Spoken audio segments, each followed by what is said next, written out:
সিরাই সিরাই রক্ত হুমায়ুন কবিরের ভক্ত। আচ্ছা, বিরোধী দলের কেউ কেউ বলছে যে বাবরি মসজিদ নাকি হতে দেবে নাকি, সেই ক্ষেত্রে আপনাদের বক্তব্য কি? হতে দিবা না মানে হবে না, হবেই তো, হবেই তো, হবে না মানে হতে দিবা না মানে কে দিবে না হতে। আমরা এখানে দেখতে পাচ্ছি যে লসি মনে করে সিমেন্ট নিয়ে এসছে। জানতে চাইবো কোথা থেকে আসছেন? দমকল দমকল থেকে সিমেন্ট নিয়ে এসছেন। কয় বস্তা আনলেন? 250 বস্তা। 250 বস্তা সিমেন্ট জি, নিয়ে এসেছেন। আমরা 4 কান গাড়িতে 250 বস্তা সিমেন্ট নিয়েছি। আচ্ছা, কাদের উদ্যোগে, কারা দিল এই টাকা? এটা আমরা জনসাধারণ সবাই মিলে দিনু। চাঁদা তুলেছে? জি, কি মনে হচ্ছে এখানে বাবরি মসজিদে কতটা খুশি? খুব খুশি, খুবই খুশি, খুবই খুশি আমরা। ক্যামেরার পিছনে অনেক মানুষ আছে, ক্যামেরাম্যানকে বলবো দেখাতে। এখানে যে বাবরি মসজিদ হচ্ছে তার জন্য আমরা অনেক খুশি। হুমায়ুন কবির বাবরি মসজিদ, বাবরি মসজিদ সিরাই সিরাই রক্ত হুমায়ুন কবিরের ভক্ত, সিরাই সিরাই রক্ত হুমায়ুনের ভক্ত, সিরাই সিরাই রক্ত হুমায়ুনের ভক্ত। মালিক তাকবীর। ট্রাক্টরে করে ইট নিয়ে আসলো। আমরা এক বুজুর্গকে পেয়েছি। কোথা থেকে আসছেন?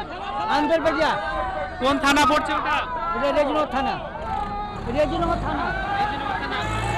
রেজিনগর থানা থেকে আপনারা দেখতে পাচ্ছেন দু চারটা। কি উদ্দেশ্যে নিয়ে আসলেন এই ইট? হ্যাঁ, ইট আছে, সিমেন্ট আছে। কি জন্য নিয়ে আসলেন এগুলো? আমরা মসজিদকে দান করতে হলাম।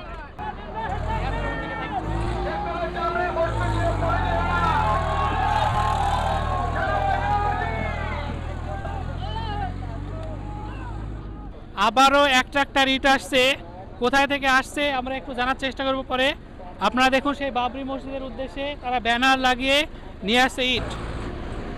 পর ইটের গাড়ি ঢুকছে। আমরা এখনই দেখতে পেলাম যে 2 ট্রাক্টর ইট নিয়ে কিছু মানুষ এখানে পৌঁছেছেন। আমরা জানতে চাইবো তারা কোথায় থেকে আসছেন। রেজিনগর থানা। রেজিনগর থানা। হ্যাঁ, কি উদ্দেশ্যে ইট নিয়ে আসলেন? বাবরি মসজিদের জন্য আমরা ইটটা দান করেছি। হুমায়ুন কবিরের প্রতি ভালোবাসা আপনাদের কেমন এখন? এখন খুব অনেক অনেক ভালোবাসা। আপনারা দেখতেই পাচ্ছেন অসংখ্য মানুষ আর তাদের মধ্যে প্রবল উৎসাহ। আমরা আরও কিছু মানুষকে জানতে চাইবো যে কিভাবে এই ইটের টাকা ম্যানেজ করলেন। আপনারা চাঁদা তুলেছেন? হ্যাঁ, আমরা চাঁদা তুলি, আমরা 10টা-15টা বন্ধু মিলে সব দিয়ে এটা প্রোগ্রাম করেছি। কি মনে হচ্ছে এই পবিত্র জায়গায় এসে? খুব ভালো লাগছে আমাদের, খুব আনন্দ হচ্ছে। আচ্ছা, আল্লাহু আকবার, নারে তাকবীর। অনেক ধন্যবাদ। আমরা চাইবো খুব তাড়াতাড়ি এই বাবরি মসজিদের কাজ শুরু হোক এবং সম্পন্ন হোক সুস্থভাবে। আপনারা দেখতেই পাচ্ছেন চারিদিকে ইট সাধারণ মানুষ এসে জমা করে রেখেছে। চারিদিকে ইটগুলো দেখে মনে হচ্ছে যেন এটা কোনো ইট ভাটা। লাভ ঝেড়ে দেবো নাকি বোতল টাকা?